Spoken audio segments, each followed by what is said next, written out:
ঢালিউডের আলোচিত অভিনেত্রী পরীমণি আবারও ব্যক্তিগত জীবনের ব্যতিক্রমী সিদ্ধান্তে নেট দুনিয়ায় আলোচনার জন্ম দিলেন। এবারের ঈদ উল আজহায় নিজের প্রিয় নানা বাড়ি পিরোজপুরে ছুটি কাটাতে গিয়ে জানালেন তিনি সেখানে বানাবেন এক কাচের বাড়ি।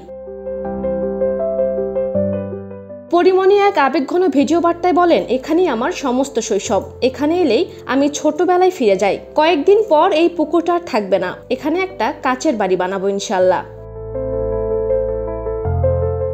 পুকুরে সাঁতার কাটতে কাটতে এই ঘোষণা দেওয়ার ভিডিওটি মুহূর্তেই ভাইরাল হয়ে যায় সামাজিক যোগাযোগ মাধ্যমে।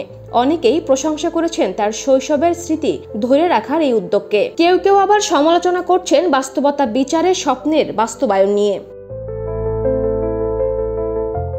এক সময় ঈদ উল আজহায় ঢাকার এফডিসিতে গরু কোরবানি দিয়ে শত শত মানুষের মাঝে মাংস বিতরণ করতেন পরীমণি। তারকার সেই রূপ এখন অনেকটাই বদলে গেছে।